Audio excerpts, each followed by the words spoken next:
This week on Critical Nonsense, a rerun, because this is not Jess's voice. I know, it's Aaron. Hi.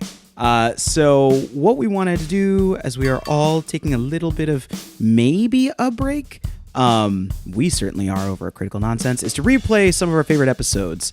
So without further ado, I want you to close your eyes, dear listener. Think about having a Sega Genesis controller in your hand. Maybe having the warm glow of a television that is in front of you, throwing pixels at your face saying, "Ooh, look at me. I want to share things with you." And enjoy this rerun, which was all about Mortal Kombat Fatalities and rewatching TV. Enjoy. Yeah. Yeah. Woo! Oh, hi. Hey. Ding dong. This is what Joey sounds like on the birthday of the pod. Wow, wow, wow. It's a weird air horn. That's what you do at your birthday? Just sit in a corner, stare at the walls. Wow. Pushing an air horn by yourself. I had a really exciting adulthood. This is what Naren sounds like on the podcast's first birthday. And this is what an executive producer and fighter, Jess Vander, sounds like. Hi, this is Jess. A pugilist. Indeed. I don't know that one. You sounded It's a a lot fighter. like- Oh, It's just a fighter. As is Christina Aguilera. She's the pugilist of our time. Yeah. And our heart. And our hearts. This is a full year. We did a year. A calendar year. We've gone through a calendar year of doing this podcast. Which What is that? really wild. Although for you listeners, I think the first episode that we released technically was October 5th. So if you're confused, this is when we officially started things for ourselves. We backloaded a few pods and deleted some permanently from existence because they were bad. Yeah, if you join our Patreon page, just kidding, we don't have a Patreon page. It's not gonna happen. Just kidding. That would be a very strange bonus that I can't imagine someone would want us just fumbling through the first official episode that we recorded. They were really quite bad. Do you remember Yeah. the topics? No. No. I've tried to erase it completely from my brain. Forever and ever. Amen. Yeah. Oh. Joey just looked right at my heart and said, "I see you, Mr. Benfold." The only thing we want for our birthday is for you to go around and subscribe and rate and review. 5 stars. Yeah. Birthday present. I'll take But all not. 5. We don't want your pity votes. Oh no, I'll Nah. take. Okay. Yeah. Just pity me. Yeah. Yeah. What are we talking about, guys? Oh. Magic. Yeah, wait. Also, do we need to give a caveat about this whole violence thing? Nah. Okay. Trigger warning. Yeah, I don't imagine this will, but there it is. We did a trigger warning. I don't think that it will be that It's saucy. It's video games. It's not pugilism. Ironic. Coincidental, not ironic. Am Isn't I it talking? coincidental? Oh, I guess I'm talking. Don't you think? Okay. So, Too coincidental. so, I've been getting back into, we were just talking before we started recording about video games. And I just started getting Video back. juegos. What are they called? Video juegos. I'm really into the mouth sounds that makes. That's really satisfying. I started getting back into my hobby of video games after a few months of kind of, getting out of it. I just had too much other stuff going on. And it's been kind of fun. It's been really good. I've been, playing some Detroit Become Human. I'm literally 6 months to a year behind every game release. So did a little bit of Detroit Become Human, did a little bit of Control, which I'm really liking. Highly recommend so far. Very, very weird first-person shooter. And I started getting back into Mortal Kombat 11 because, it's easy to pop in and pop out. It's ridiculous, and it's just got the little hints of nostalgia that make me think about being in my brother's room when I was a kid. Yes. I'm not even going to explain that one. Okay. We'll come back to it. Yes, we'll come back to it.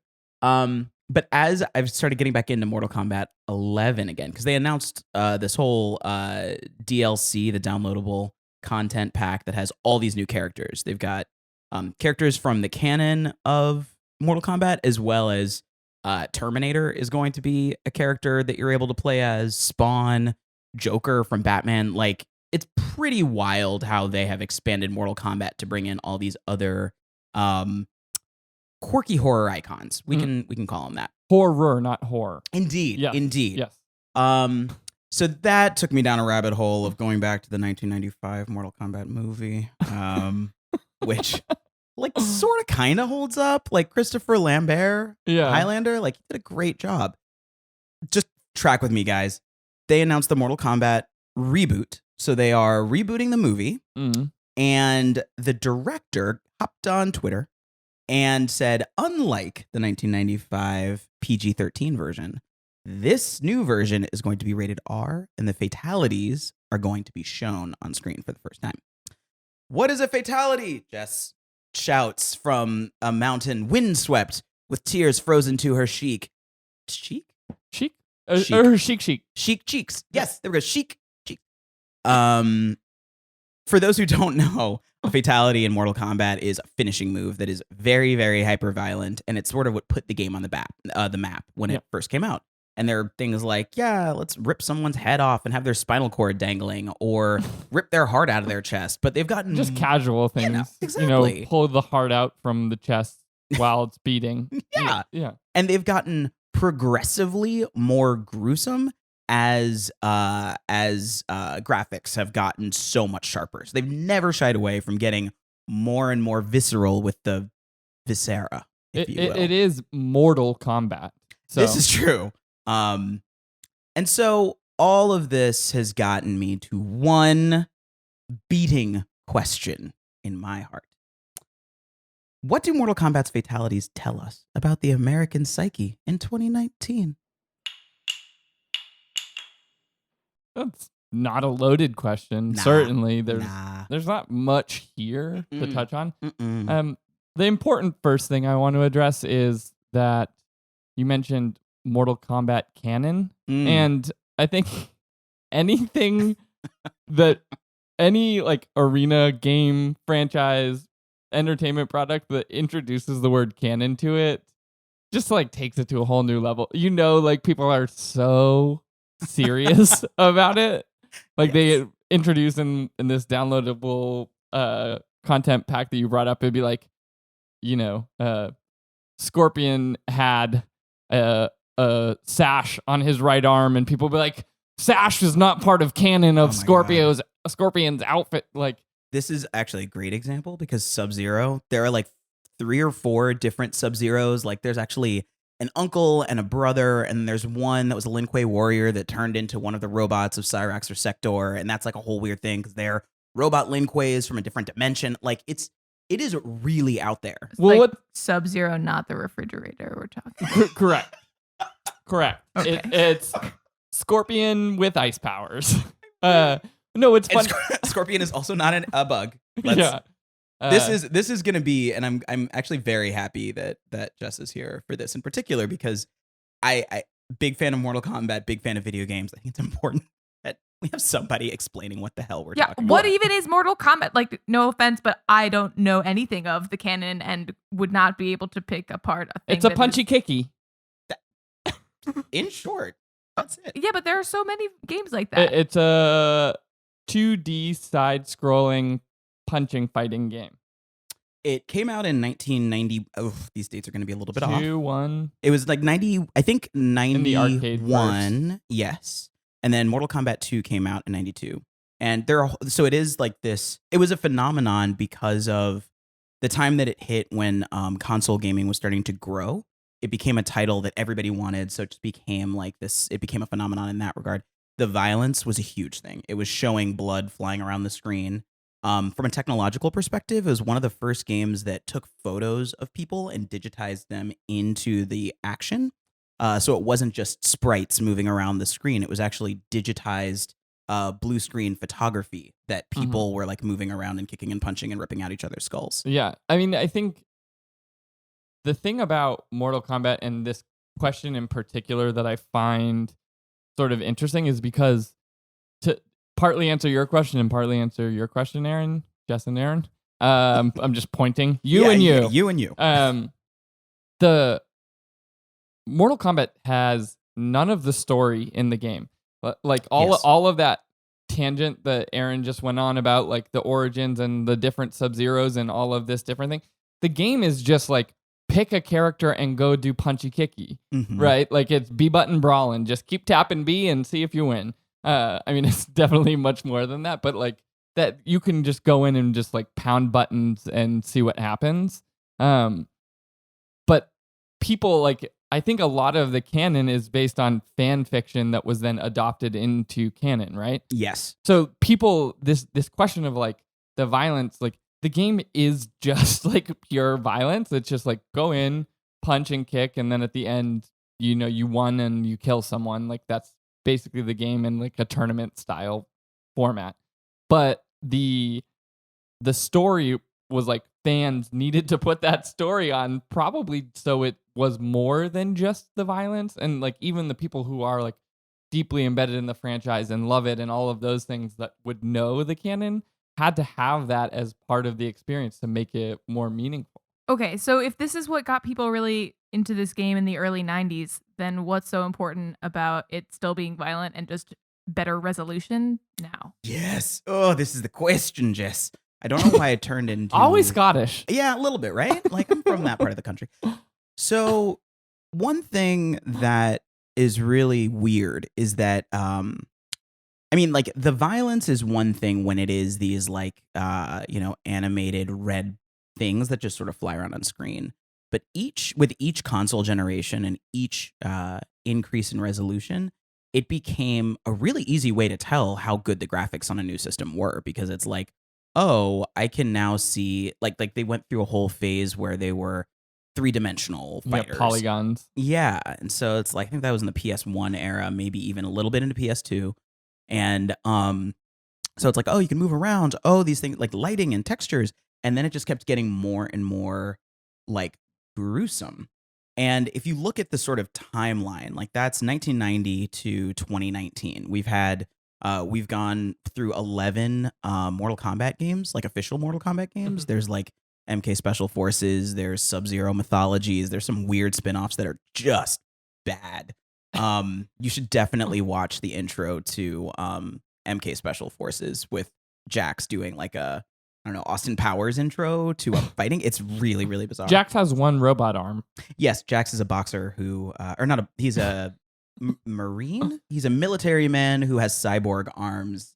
He's like Cyborg from DC Comics. Yeah. We are getting We're getting real way nerdy. Yeah, we are. I am so sorry for everyone. I'm just carrying it along. I'm like, hey, Jess, here's this nerdy reference that you're not aware of. Yeah. So what makes it important, or what's weird about the fact that it's lasted this long, is the mythology. It's grown so much that people have been able to like really contribute to it. It's a part of nostalgia, so it's got a very strong fan following that people can go back to. It's become an emblem of the e-fighting and like esports world. It shows up at EVO every year, which is the big championship esports fighting. It's the premier fighting tournament. And so over the years, it's become this sort of example of video game versatility. Like if you are good at a fighting game, if you're good at Mortal Kombat, you are potentially very likely to be good at other games. Yeah, well, that's the interesting question with regards to the violence. I think that's because there are a lot, right? Like the Dragon Ball Z games are equivalent fighting games. They're 2D side scroller, 2-person fighing games that have like combinations and kicky punchy. I just keep coming back to kicky punchy. Yeah. But they are animated, so it's not looking realistic. Like they're using a visual convention from the Dragon Ball Z shows, and they're using Dragon Ball characters and things like that. And so it's not like people's heads are getting blown off. It's just, you know, people are like losing health, and then someone wins. Happens. Yeah, and people fall over. Yeah, and then like similarly, you have Super Smash Brothers, right, which is like a similar franchise, a little bit more complex in certain aspects of like the objects in the map and multiple player. You have 4 players who can play on a map at the same time, but it's also still like the same core concept, but it's again cartoon characters that you're familiar with versus like people that look kind of real and heads are getting chopped off or like livers are being eaten. Okay. I don't know if livers get eaten. Which appeals, I guess, is the question. So this goes to what is appealing about that like fatality thing? Like, and I think, like I said, I've got I might have a few thoughts on this, but one of those thoughts is like there aren't many other games, or I'll say that Mortal Kombat was the first fighting game in which you didn't just win, you embarrassed your opponent. Like, because you had to learn the code for the fatality before you went into the video arcade and like started playing. So you could beat someone and they just fall over and die. But you could beat someone and as soon as it says finish him, if you know the code, everybody from the video arcade like runs around you and looks at the screen, it goes dun dun dun, and you like rip the guy's head off. Yeah. And it's just gotten not only progressively more real looking, but they've become progressively more like Saw films. They have. Like they've become these pretty much every fatality in MK11 has 3 parts. Like there is sort of a thing, like you'll rip someone's head off, shove it into their chest, and then like blow them a kiss and their whole body explodes. It's always like 3 chapters that are like 15 seconds long. Yeah. But it goes back to what's going on right now where people who are in any sort of disagreement or debate don't just win. They have to win and embarrass. They have to win and perform. And like winning alone is not enough. Winning beyond rebuke is like where we're at. And I think that that's grown over the past 30 years. Yeah, well, when Mortal Kombat 3 came out, I was doing like I didn't want to do the fatalities because I was like, this is really violent. And so I was doing like the animalities and babalities. Animalities is where you turn into an animal for no good reason and yet still kill your opponent. But the babalities are where you just turn into a baby version of yourself and start juggling blocks. Yeah, or you turn them into a baby. And then there were friendships where you could just like do hopscotch and double dutch with your opponent instead of killing them. I really don't understand. This is too much. Oh, but then there were brutalities as well. Oh, I didn't even know. Is that even more gore? It's less gore, but it was supposed to show off the combo mechanics. So you'd put in a code and then you would just like punch and kick them so much that their entire body would explode and the whole screen would fill with their limbs. And to also translate when you say code, you're meaning like a certain combination of buttons and that it makes like a certain sequence on screen happen. Yes. Like, and they could be very complicated or they could be very easy. And historically, you only had a couple seconds to do it. And so if you miss the opportunity, you're done. Like, whoops, well, you could have kissed them and had their body explode, but now you aren't good. And so you didn't know, and it's too late. And the opponent just sort of falls over like, oh, no. Okay, but to bring this to America... Yeah. I'm just trying to, because I now feel like I know a lot more about Mortal Kombat, but I know very little about what this says of 2019. Insert something here. Yeah, where we're at. Well, it's also like an interesting question because it's a Japanese developed game, right? It's Konami. No, it is. It was produced by Midway. Oh, The first one Midway, was you're Midway. right. And Boone and Tobias, Ed Boone and cannot remember Tobias's name. John Tobias were the co-developers. John Tobe. Well, Toasty was one of the developers pops in screen. You put in a code and you can get access to Smoke, who was another character in the game. Find out that his actual name is Noob Saibot, which is Ed Boone and John Tobias. It's their names backward. Yeah. And they turned him into a character in their mythology, which I love. Yeah. I was like, "What? Who the crap is Noob Saibot? What a weird name." Now I get it. It's really clever. Well, it's clever. I'll take off the really. But no, I think that there's a bunch of things. I think first of all, we have a hunger for the undeniably real and true. There is we have a very precarious relationship with the truth in 2019. Mm-hmm. And so I think that there is something in watching death and creating death that is fundamentally total and complete and irrefutable. There's nothing more certain than death. Yeah. For taxes. I do think like this point or this question, like from an evolutionary perspective, like if we were putting like evolutionary theory on it, like we have sort of reduced the amount of violence within our society and culture, but it is not gone. And I think there are some people who gravitate towards it more just because, like, as a collective of humanity, we're not gone from it. There's a reason why there are like violent videos on Mm-hmm. Facebook that are still having to be pulled off. There are reasons why, like people are watching like graphic fail videos as well. Like, I think it falls under a similar category of like seeing something that causes like an intense visceral reaction. Like, your comfort level with that visceral reaction, I think, is a different question. It's probably similar to like, are you comfortable watching a horror movie or not? I'm not. Hence, I went for animalities and babalities. BT dubs, that's my weird thing. I can play Mortal Kombat for hours, still have nightmares. Cannot watch horror movies. Yeah. They freak me I out. can't watch horror movies. Cool. So, we're all nerds. The other thing about what you're saying, Joey, is that like if you look back at the development time when the game was being made, it's the late 80s. So you're coming off of about 15 to 20 years of the slasher film being a big thing in horror movies. Yeah. And even that was Texas born out Chainsaw of Massacre, Friday the 13th, what's his face? Nightmare on Elm Street. Halloween. Yeah. All those movies are like coming out of a time where people felt more comfortable, where suburban life had become super, super safe. And therefore there was a greater interest and comfort with exploring horror as fantasy because it felt like these gory things couldn't actually happen. It became more fantastical than it became real. And I think that that's something that's sort of continued on where life today is by and large safer than it has been in the past.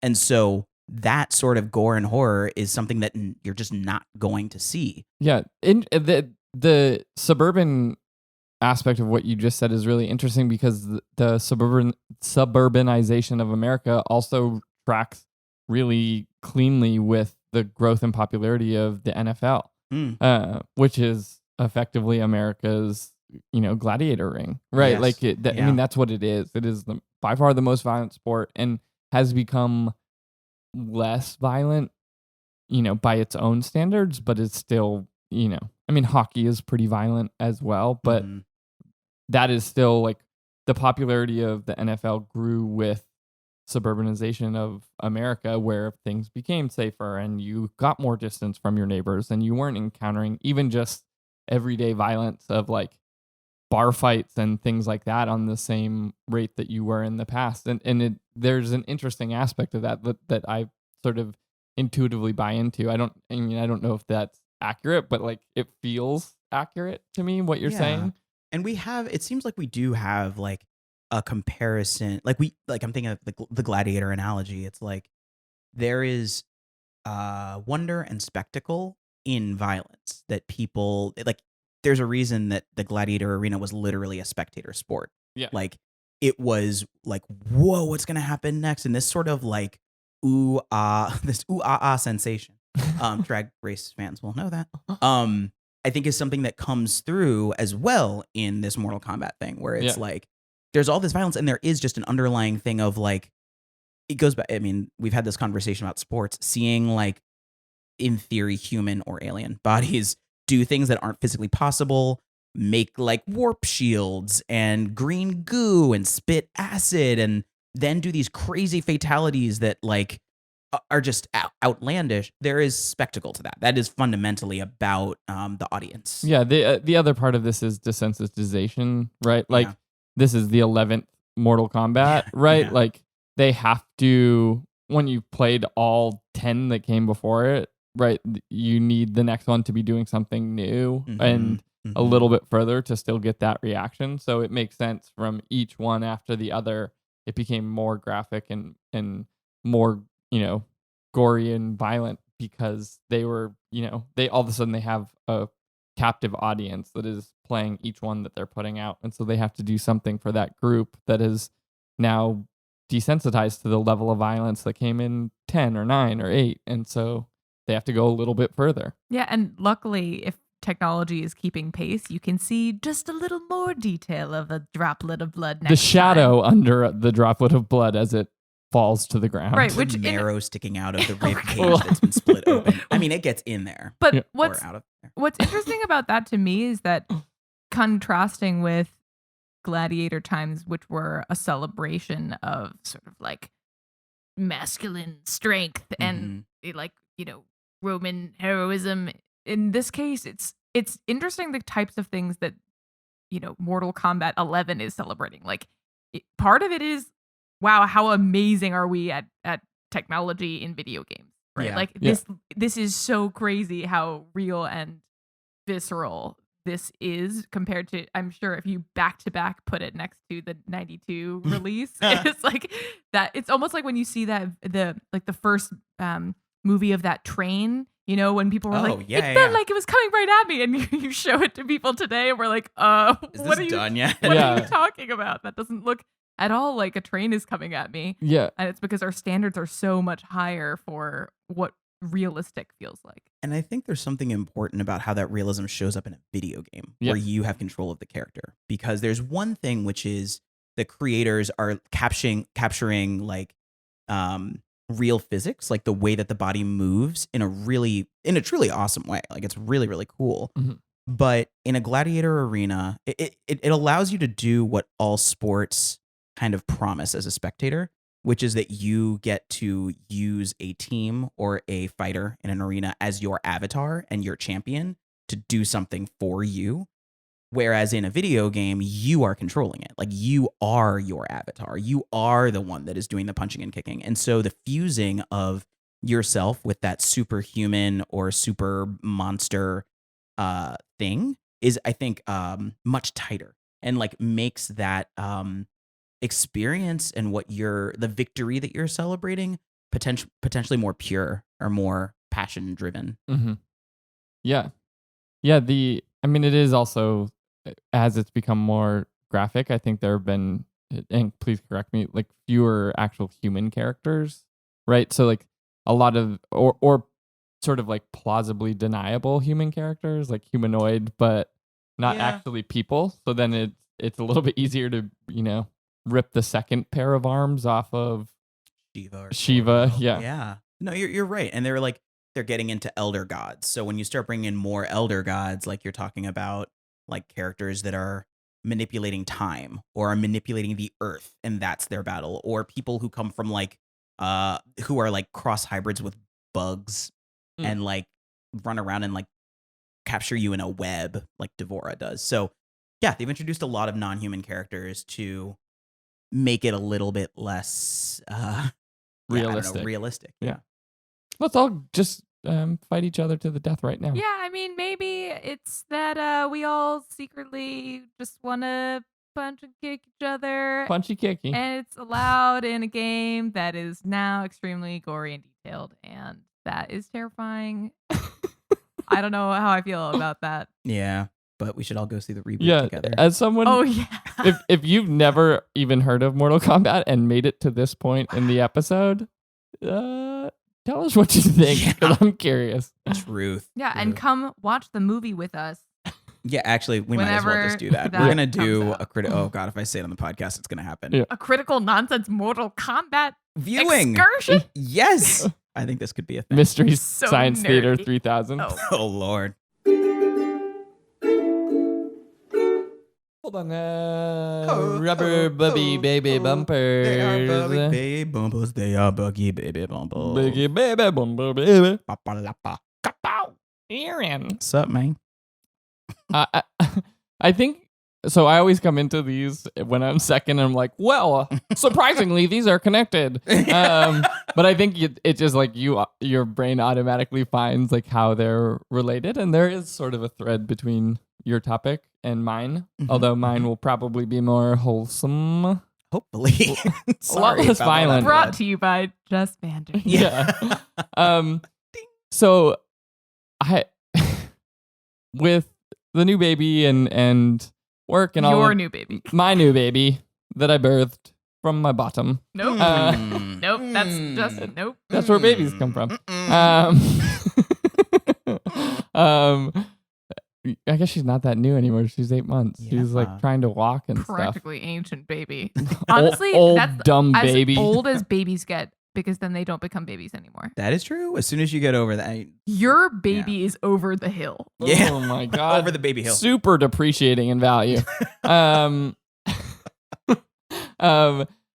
we've fallen into a habit at home with our sort of entertainment cycle that was it already existed, but has been amplified, which is rewatching things that we've already seen, right? Like, especially sort of in this over-the-top box, like OTT era of television with like Netflix and Hulu and Amazon Prime and all, now Disney Plus and whatever, NBC Universal Ultra, whatever is coming out, something platinum. We've just really fallen into it. I think we're tired, like the day is hard. And so, what I've realized is we have this like cycle of shows that we've always gone back through. And it's like, do you want to watch something new or you want to watch something old? And we'll like have this conversation. And right now we are just about to watch the last episode of New Girl for who knows how many times we rewatched New Girl. Jess sits near me in the office. Girl? It's Jess. It is. Yeah. I never put that together. Yeah. Jess is a total Jess. You've got a lot of Jess. I guess that would make sense. But so, and like our cycle is like The Office, Friends, Parks and Rec, The New Girl, Gilmore Girls.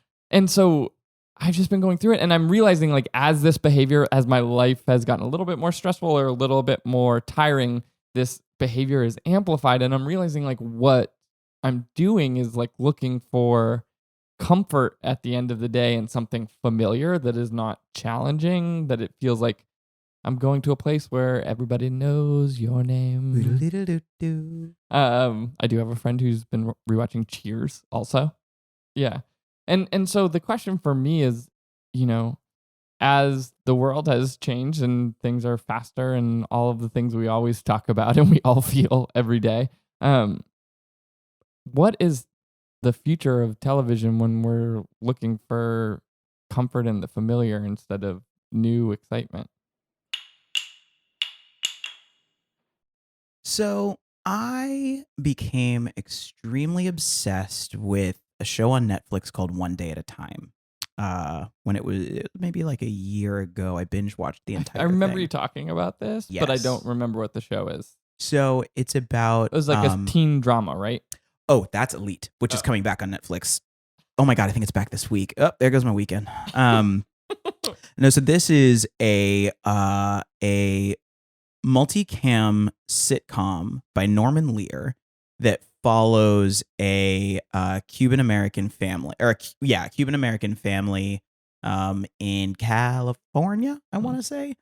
And it goes through their life. And the reason that I found that show, I literally like curled up in a weighted blanket, like poured a little glass of red wine and just watched the entire thing. Is it an old Netflix?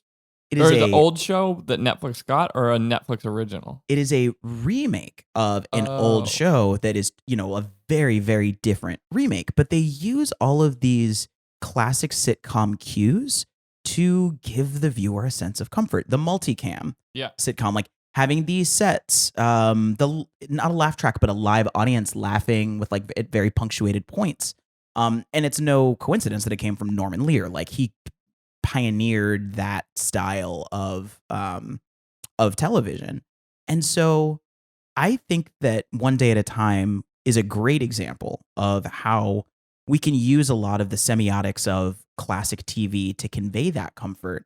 And I think that we'll see more of that in new shows.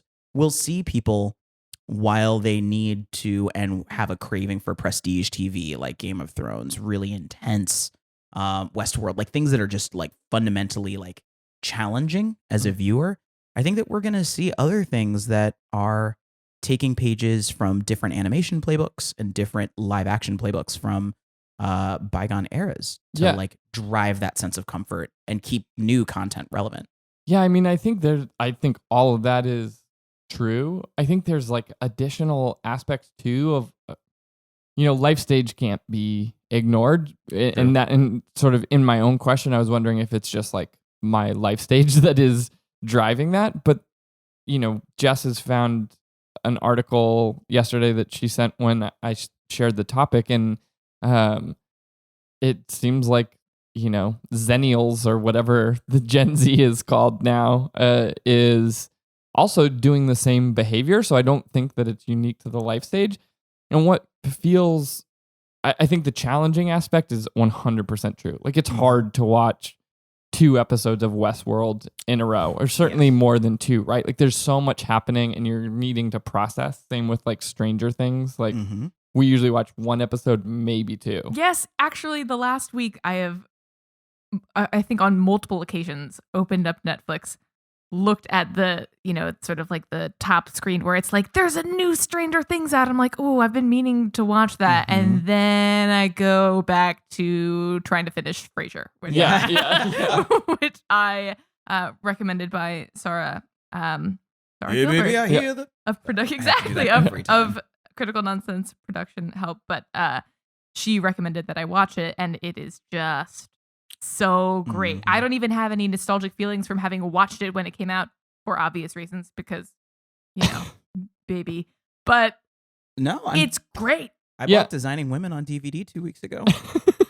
Never seen an episode, just thought, and it's because I wanted the cozy feel of a classic sitcom, and I didn't really like the show, so I just got the first season, and I'm not finishing it. The other part of being able to binge things in the format, and this is, like being able to buy a DVD box set certainly allowed that, and that was sort of becoming pretty popular by like the mid-aughts. You were able to get these box sets now, but they were wildly expensive. It's like a Friends like season cost you like $80. By the way, the full Designing Women series, $218. No, not happening. Sorry. Continue. But the ability to sort of binge these things, I think, amplifies the parasocial relationship aspect of things, where you're seeing, even if the story isn't deeply going into like aging, even if it, older shows, certainly, like the further back you go, they sort of become individual sitcoms that don't have many long arcs. But, I put something on Twitter recently where I was like, I've never told anyone this, but at least once a week, I think about Rory Gilmore's baby. Like, they ended the Netflix season that they did with a cliffhanger. Spoiler alert: Rory's pregnant. Whoa! That is a big spoiler, I guess. Never watching that show ever. It's been out for a couple of years now. And I'm just like, what's happening with Rory? Like, I've watched this show. I never even wanted to watch it. Becky had it on the background, looped me in, sucked me in, and now I'm like, where is she? What's happening? Like, and the shows are sort of, the stakes are never so high. It's just regular life. It's not like 24 where like the world is exploding or something like that. Every damn season. You're just like, will they or won't they? Like, are they going to kiss? No, they're not going to kiss. Like the stakes are easy. And so you come home and you're like, I just want something easy. And like, people will bring up some of these like dramas of like, what's the one where they all stare at the beach? Lost. No, the new Bachelor one. in Paradise. No, both of those are accurate. Leonardo DiCaprio's The Beach. The new one with Nicole Kidman and Big Little Lies. Big Little Lies. I'm like, I don't want to watch that show. It sounds like too intense. It's like, yeah. But it's like, that's what TV used to be though, right? It was just like, I don't know, put something on. Yeah. And so that's like it, except now we can just be more selective about putting, just The Office chronologically on. It's like one modicum more specific than what it used to be like to turn on cable TV. Well, there was, I feel like maybe we talked about this once, but it could have just been as friend humans out in the world. But there's this David Foster Wallace interview that he did years ago, and he was sort of talking about like postmodernism, of where everything became like really ironic, and shows were making fun of themselves in the shows, and people couldn't take things seriously.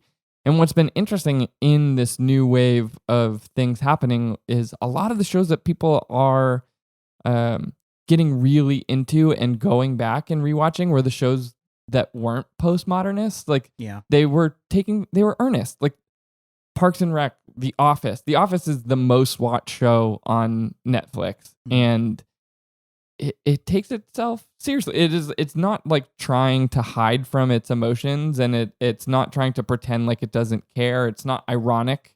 There's like nothing ironic about that show. And there's something about that aspect of things that allows you to connect to it better. There's not like a emotional barrier between you and the content, and the story arcs are longer because people at that point when The Office was made were able to buy DVD box sets, and they were starting to do more challenging things of like, we're leaning into like human stories, and we're going to make multiple arcs that are going to be full season long arcs, and several episode arcs and single episode arcs and all of this. And so things started to get more complex and more interesting at the same time. And like that part of it is also compelling too, right? Like more complex human stories were being told at that point than like historical, whereas like Full House was like episode to episode, right? And I was just like, I'm thinking about Golden Girls because who doesn't always think about Rosen Island? But thank you for being a friend. It's the best theme song, I think, of all shows ever. Perhaps we'll see. But it's a great example of a show that has so many continuity errors. Like, how many children do some of these women have? Like, how many cousin or aunts or whatever, like walking through the door? But what was interesting about that era is that it was episode to episode. It was a 22-minute world. Yeah. And so you could have the only holdover on that entire show that was kind of consistent was Stan. Was like Dorothy's ex-husband, who's like a ne'er-do-well, no good'em, and he would come in every once in a while and like do a little punchy-kicky. Do a little punchy-kicky.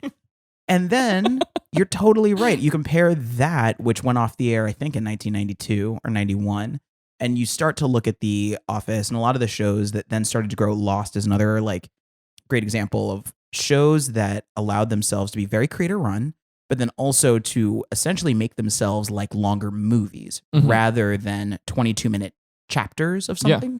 And that added so much depth, so much richness, and really did open the door for what we now see as, the premiere seasons of 8 episodes of whatever. Yeah, but like here's the thing, like I really enjoyed the first season of Westworld. Yeah. I have no compulsion to go back and watch it. Yeah. Yes.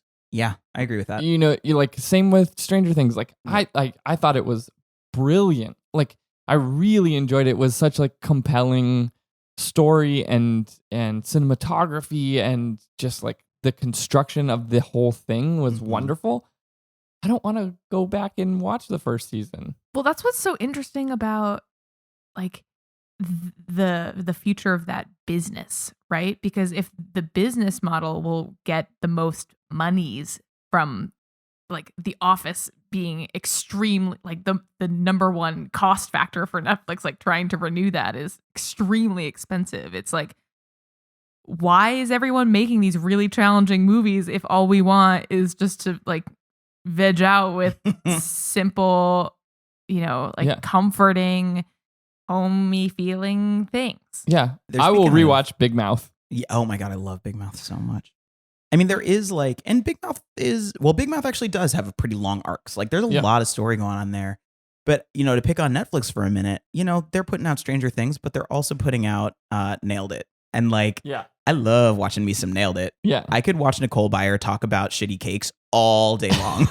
Like, it's perfect. And I think not Monique. I think that's what her Twitter bio says. Just so good. I'm positive I'm not Monique or something like that. And so, Nicole Byer's awesomeness aside, I think that they've also created for me as a viewer, because they know exactly who I am and what my DNA is. Like, they know the two halves that I need. Yeah. I need a little bit of the prestige. I need a little bit of that. Right. And maybe that you might be hooked in just so that you can watch one of those things and keep up with what your friends are talking about. Right. So like, have you seen Stranger Things? Yeah, I've seen it, obviously. But like, really what you're doing is sitting and watching Nailed It all the time. Watching New Girl for the 17th time. Oh, good.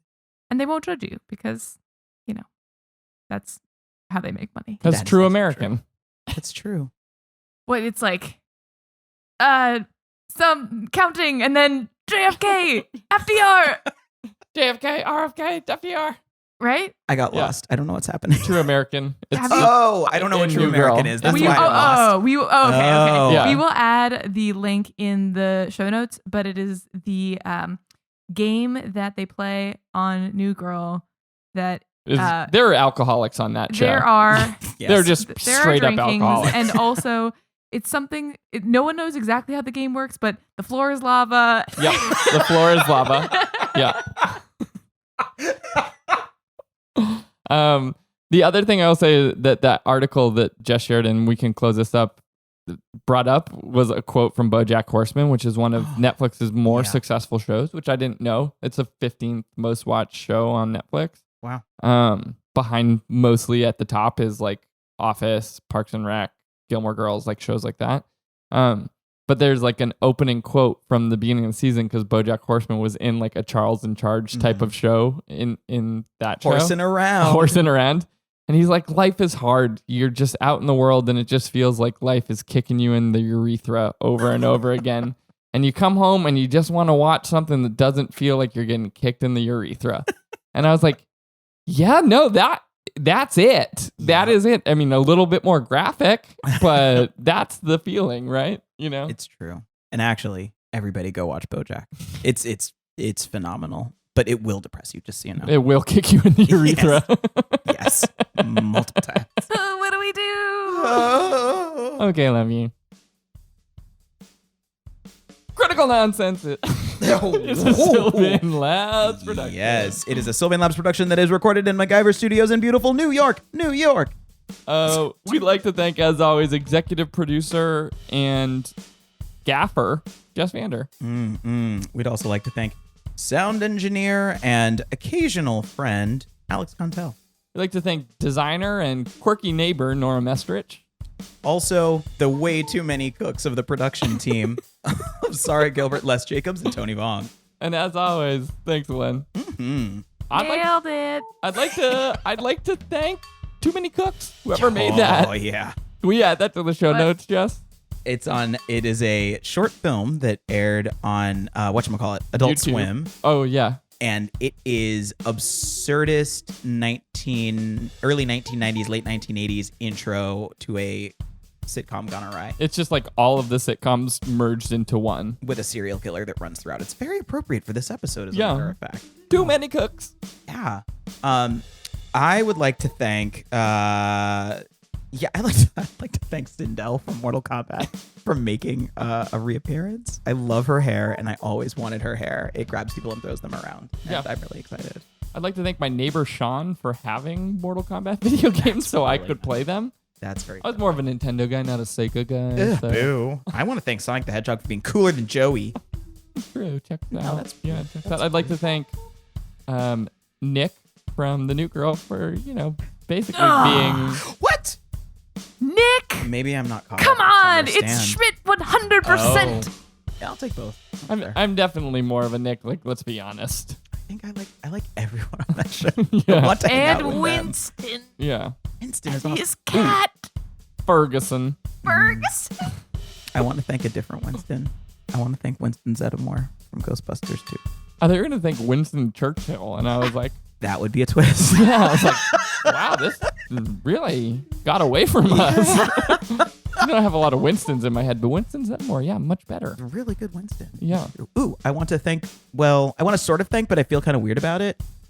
Finn Wolford from Stranger Things, because he's going to be in the Ghostbusters reboot, which is going to completely ignore the reboot from 2012, which is why I feel complicated about it. Yeah. I'd like to thank Amy Sherman Palladino Yes. for Yeah. Gilmore Girls and The Marvelous Miss Maisel, which is a contemporary version of a show that is very rewatchable, and I've already done it. However, I would like to not thank her for everything that she wears because her fashion is terrible. Oh, and if that's you look fair. at any of the pictures of her on like the red carpet, it is just... It's a beige carpet. Yeah, it is a hard miss. I'd like to thank It's like she's Brandon. dressing like the Bangles. Whoa. Like the Bengals are awesome, though. Yeah, but I'd like like to thank Brett- pinstripe no. hats, Yes. pinstripe fedoras. You know what? I'd like to thank Amy Sherman Palladino for everything she wears and does, regardless of what Joe says. Why am I coming for you right now? That's so pinstripe fedora and vest. That's a very what's her face? I'm my husband's mom. Let's start there. I am Diane Keaton. That's it. Yeah. Yes. I'd like to thank Diane Keaton. Hey, she's figured out her sensory signature. Whether you like it She's or no not. Diane Keaton, I'll tell you that much. She's just got some Willy Wonka crossover that Yep. I think. It's like a little Johnny Depp. I Yeah. It's a touch of Helena Bonham Carter, and Tim Burton did That's some r- creative direction on her top hats. That's right. don't know. But a camp kid. true. Like she's a kid, Yes. she's a theater kid that is dressing like that, which really changes the look. Yeah. There's not a lot of danger in there. Know thyself, however. Yeah. Know thyself. Yeah. I'd like to thank Budnick from Salute Your Shorts. Yes. Just because he deserves a shout out. I'd like to thank hey dude. It's a little weird and a little strange. It's a little wild. A little wild. When you live your life out on the range. This is not the first time that we've done this. Singing yippee-ki-yay, yippee-ki-yay, what? Like the cowboys say. Sing it again now. Yippee-ki-yay. Till the break of day. Watch out for those man-eating jackrabbits and those killer cacti. Hey, dude. Doppler effect. Doppler effect. Okay, we love you. Bye. Sorry.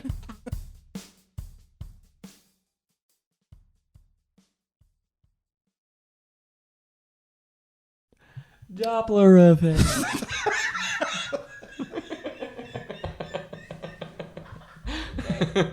That got me. Oh, that got me.